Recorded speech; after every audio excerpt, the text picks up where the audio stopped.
أهلا بكم مع ملخص الحلقة 18 من مسلسل شارع الأعشى. وياريت لو أول مرة تشوفونا تشتركوا في القناة ولايك للفيديو.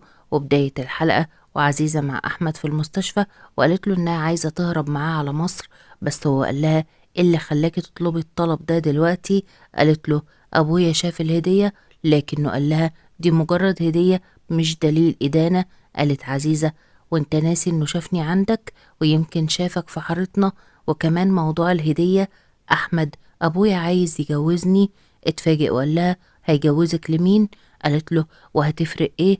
بس لو مصر تعرف فهو هيجوزني لواحد صديقه قده في العمر، وعشان كده احنا لازم نسافر. لكنه قاطعها وقال لها وهو سهل بالنسبة لك تسيبي أهلك وبلدك وتروحي بلد تانية؟ دي حاجة مش سهلة أبدا.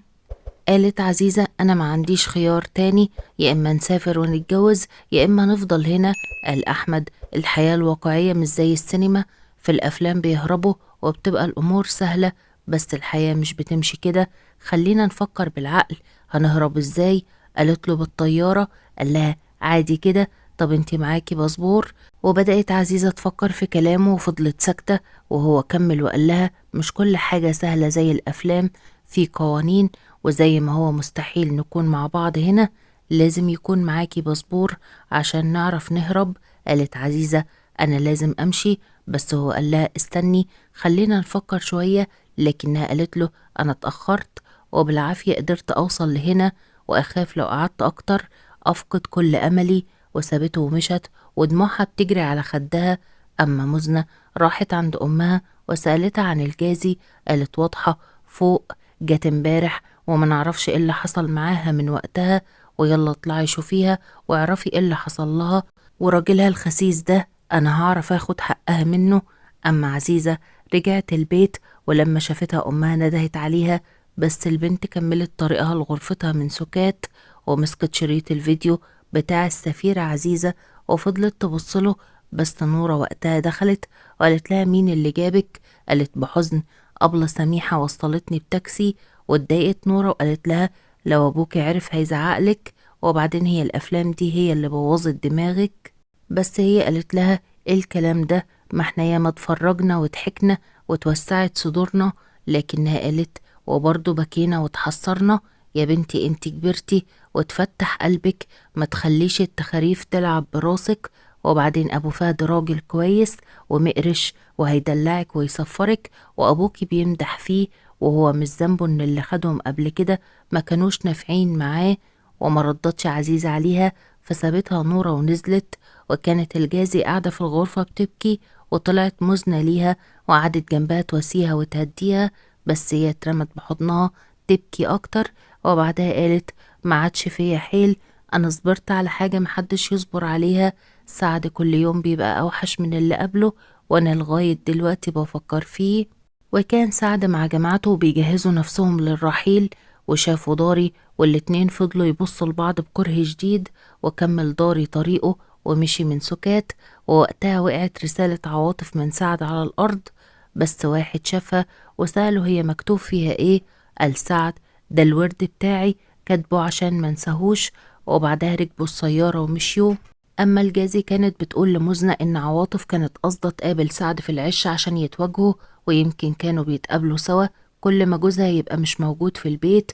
وكملت وقالت أنا نفسي أفهم إيه اللي ناقصني. قالت مزنة العيب عليه هو، وعواطف رفيقتنا واحنا عارفينها كويس. بس هي قالت لها حتى انتي بتدافع عنها؟ قالت مزنة أيوة، وانتي معشراها وعارفاها كويس، وبعدين هو معقول ترمي عليها اللوم في حال سعد المايل؟ وما ردتش الجازي وبعدت عنها ونامت جنب بنتها. أما واضحة راحت لمتعب الدكان، وهو اتفاجئ وقلق وقال لها هو فيكم حاجة؟ طب الجازي قالت لك حاجة؟ قالت واضحة احنا بخير ومزنة مع الجازي في البيت، وانا قلت اجيلك بس هو قلق اكتر. ولا انت عايزة تقولي ايه؟ قالت بتوتر انا هعدي على ام جزاع عشان اخطب عطوة. قال لها على خير ان شاء الله، بس هي اخبارها ايه دلوقت؟ قالت له مفيش قدامنا غير الدعاء ليها، بس هي وقت ما جت لها الحمى كانت عمالة تقول ولدي ولدي، وانا معرفش ان عندها ولاد، بس شكل كده كان عندها ولد ومات وهو صغير. وسكتت شوية وبعدها قالت انا مش هلف وادور، هو انت ميال لعطوة؟ اتفاجئ بس ابتسم وقال لها عطوة هتبقى مرات اخويا وانا مش شايفها غير اخت تالتة ليا. وربطت واضحة على كتفه وقالت له ربنا يرضى عليك يا ابني ويجي اليوم اللي جوزك وافرح بيك. رد وقال لها ان شاء الله وبس ايديها وكان ونعم الابن البار بأهله. أما ضاري كان وصل على المحل بتاعه واتصل على البيت وردت عليه مزنة وهو قال لها اديني أمي أكلمها، بس هي قالت له هي خرجت وكلمتني عشان أقعد مع الجازي، لكنه قال لها أنا شفت سعد وهو ماشي. قالت له ما تكلمش معاك. قال لها لو كان اتكلم كنت دبحته. قالت مزنة منه لله ما شفناش منه غير المشاكل. وكانت الجازي واقفة وسمعتها وقالت لها هو ضاري واجه سعد؟ قالت مزنة هو شافه وهو بيركب سيارة مع واحد صاحبه، بس هي قالت لها أكيد راح يقابلها. سألتها مزنة هي تقصد مين؟ صرخت الجازي وقالت هتكون مين يعني؟ وكان في ايديها لعبة بنتها ورمتها في الأرض واتكسرت. ومزنة حاولت تهديها بس وقتها سمعوا بكاء البنت الصغيرة وراحت مزنة تشوفها وفضلت الجازي مكانها وما بتفكرش غير في غيرتها من عواطف وحب سعد ليها. وفي الوقت ده كان سعد في الطريق وسط الصحراء رايح لجماعته، ومتعب راح لدار الدكان يساعده ويفرشوا البضاعة الجديدة، وواضحة راحت لأم جزاع والست كانت مش دارية بأي شيء. أما الجازي راحت لعواطف بيتها وطبعا البنت اتفاجئت والجازي قالت لها هو فين؟ مخبياه فين المرة دي؟ في العشة ولا فوق السطح؟ قالت عواطف أنا ماليش خلق لكلامك ده دلوقتي ويلا في أمان الله امشي. وجت تقفل الباب بس الجازي فتحته وقالت لها هو انت ما عندكيش كرامة؟ الراجل خلاص متجوز ومكفكيش اللي عمله جوزك فيكي لما عرف الحكاية. انا من يوم ما اخدت سعد وانا شايفاكي في عيونه ورسايلك لسه كلها عنده. انت موجودة في كل مكان. انا تعبت وانا معاه وانا الوحيدة الخسرانة. ووقتها ما استحملتش عواطف كلامها واستفرغت وجرت على الحمام ودخلت الجازي وراها وقالت لها رايحة فين؟ رد عليا. ووقتها شافت ايديها وهي مليانة آثار للضرب واتصدمت وقالت عواطف أنا مفيش بيني وبين راجلك أي شيء وربي عالم وشاهد، كل الحكاية إنهم محبوناش وده مش ذنبنا. أنا عايشة في عذاب محدش يعرف عنه حاجة، مهما قلتي مش هيجي ذرة في الشيء اللي أنا بحس بيه. بلاش تلوميني يا جازي. وبكت الجازي من كلامها وعلى حالها. وبعدها عواطف قالت لها انت ازاي جيتي وازاي عرفتي البيت؟ قالت لها كلمت راجلك وكدبت عليه وقلت له اني جايه اخطب اخته. بس عواطف قالت لها مفيش حد في البيت وكلهم مشيوا. وخرجت الجازي وراحت المطبخ وراحت وراها عواطف وقالت الجازي التمر مفيد للي فيها وحم. وبعدها قالت لها هو بيضربك بسببي؟ قالت عواطف لأ، هو لما بيتعصب بيفضل يشيل ويحط فيا اي حاجة تضايقه وانا ماليش ذنب فيها يحط غضبه فيا انا. وزعلت الجازي وقالت لها وانا خليته يكمل عليكي؟ قالت عواطف اتساوت يا اختي واترموا في حضن بعض يبقوا قهر على حالهم وعلى حظهم الاسود اللي وقعهم في رجال ما يعرفوش الرحمة. اما سعد والجماعة بتوعه طلعوا بيهربوا سلاح وكل ما كان يسأل هما بيعملوا كده ليه بيقولوا له هتعرف بعدين. وكانوا بيجمعوا السلاح على شكل جثة عشان ينقلوها في توابيت. ونروح لأبو إبراهيم وهو قاعد بيسمع الراديو وكان درس ديني بيتكلم عن الغلو في الدين. وراحت عزيزة ليه وقالت له ممكن أكلمك شوية؟ أنا مش هضايقك بس أنا بجد أسفة. بصلها وقفل الراديو وهي كملت وقالت انت لما كلمتني عن العرس أنا ما كنتش عايزة أضايقك، انت أبويا وتاج راسي وعارف مصلحتي. قام وقال لها معناها يبقى انتهى الكلام ويلا روحي ساعدي أمك في العشاء. لكنها قالت له طب ممكن أسألك سؤال؟ انت كنت أكتر واحد مشجعني أكمل دراستي، ايه اللي اتغير؟ قال لها اتغير الوقت وخير البر عاجله وبعدين ما تخلينيش أقول حاجة مش عايزة أقولها. وسابها وخرج. أما واضحة لما رجعت البيت قالت لها مزنة إن الجازي خرجت ولسه ما رجعتش. قالت واضحة طب معرفتوش حاجة عن سعد؟ قالت لها لأ، بس داري اللي شافه وهو ماشي مع واحد صاحبه. لكنها قالت لها الولد ده لا إما مجنون في عقله يا إما مسحور. ونروح لسعد وهو قاعد وسط مجموعة وواحد منهم كان بيقول أنا شفت رؤية وكانت بتتكرر عليا كتير. أنا شفت المهدي وناداني وقال واحد تاني وأنا من شهر شفته أنا كمان وقال تالت وأنا كمان شفته. قال الأول بس أنا رؤيتي مختلفة، أنا لما شفته ما كنتش أعرف إنه المهدي. قال سعد وانتم ازاي عرفتوه؟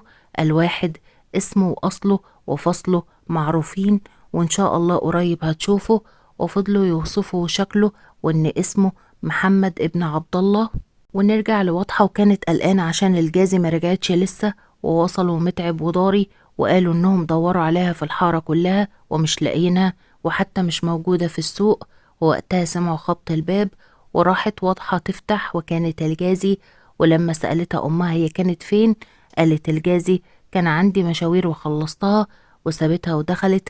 وسألت مزنة عن بنتها فين قالت لها جوه نايمة. بس داري قال لها بلاش تهربي وجاوبي انت كنت فين. وقال متعب احنا ما خليناش مكان غير ودورنا فيه، هو انت كنت فين؟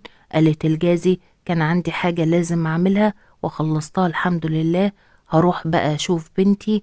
وسابتهم ودخلت وراحت وراها مزنة وقالت لها هو انت شفتي سعد؟ قالت لها لا شفته ولا عندي علم هو فين، ولو لسه ما اكلتوش انا جعانة وعايزة اتعشى معاكم. وطبعا كلهم كانوا مستغربين حالتها. وعند أبو إبراهيم كانوا قاعدين بيتعشوا وقالت نورة هو أبو فهد ملوش حد يجي يشوف عزيزة، هو هيخطبها من غير ما يشوفها ولا إيه؟ قال لها هبقى أكلمه وبعدين أعرفك. بس عزيزة قالت له لو ليا عندك خاطر خليني أستخير الأول. ووافق أبوها وهي شكرته وقامت وسابتهم. بعد كده واضحة اتجمعت مع عيالها على العشاء وقالت لهم إنها راحت وزارت أم جزاع. سألتها الجازي عن حالها وأخبارها. قالت واضحة حالها ما يسرش وانا كنت رايحة عشان اخطب عطوة لداري. وفرحة الجازي بس مزنة اتفاجئت فقال لها داري عندك مانع؟ قالت له انا ما كنتش اعرف عشان يبقى عندي مانع، بس هو قال لأمه طب وهي قالت لك ايه؟ قالت واضحة معرفتش اكلمها لانها تعبانة وبعدين ده احنا وديناها الصحية كمان. قال لها وعطوة معاها؟ قالت له ايوه، وفورا كان قايم عشان يمشي بس هي قالت له كمل اكلك الاول واستنى وانا هاجي معاك. وطبعا متعب كان قاعد ساكت وحزين لكنه بيداري وامه هي الوحيدة اللي حاسة بيه. اما عزيزة طلعت غرفة كانت مليانة كتب وحاجات قديمة وكانت بتقول لنفسها اول مرة احس بخوف زي النهاردة، بس في حاجة كانت جوايا بتقول وايه اللي عندك تخسريه؟ انا بنت لعبت بيا الاحلام والافلام وعارفة ان حياتي مش شبهها، بس كان عندي استعداد احلامي تحرقني ولا اني افقد الامل، لأن الحياة الحقيقية مش سهلة علينا. في ناس خسرت ممتلكات وناس خسرت الراجل والسند وناس بتخسر نفسها وهم مش حاسين، بس لسه في أمل، أمل يقول إنك مش لوحدك وكل اللي وجعك هينتهي.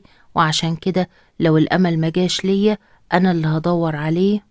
أما سعد كان بيصلي مع الجماعة وفجأة كل اللي حواليه مشوا وسابوه في لمح البصر، وهو اتفاجئ بعد ما خلص إنهم مش موجودين.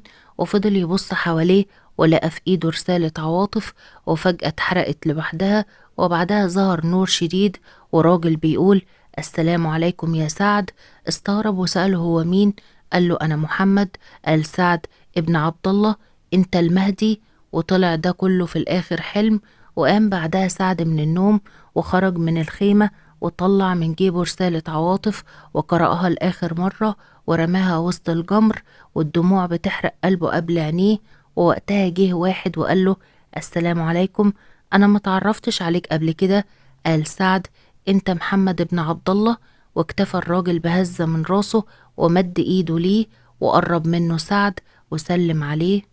أما عزيزة فكانت ماشية في الشارع وعلى وشها ابتسامة كبيرة، وأحمد لما راح المستشفى لقى رسالة منها وشريط السفيرة عزيزة، وبتقرأ عزيزة لينا محتوى الرسالة وكانت كاتبة أحمد بعد لقائنا الأخير فكرت كثيرا، كنت على حق، الحياة ليست كتلك التي نراها في الأفلام والحب مستحيل أيضا، لهذا السبب أعيد لك الفيلم، شاهده وفكر فيما يمكنك فعله من أجل الحب، لأنني فكرت كثيرا دون جدوى، ولا تنساني سفيرتك عزيزة.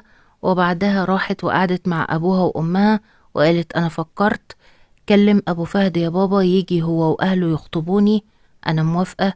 وطبعا هم اتفاجئوا وخلصت الحلقة على كده. يا ريت ما تنسوش تحطوا لايك للفيديو وتشتركوا في القناة لأول مرة تشوفوها، وأشوفكم الحلقة الجاية إن شاء الله، مع السلامة.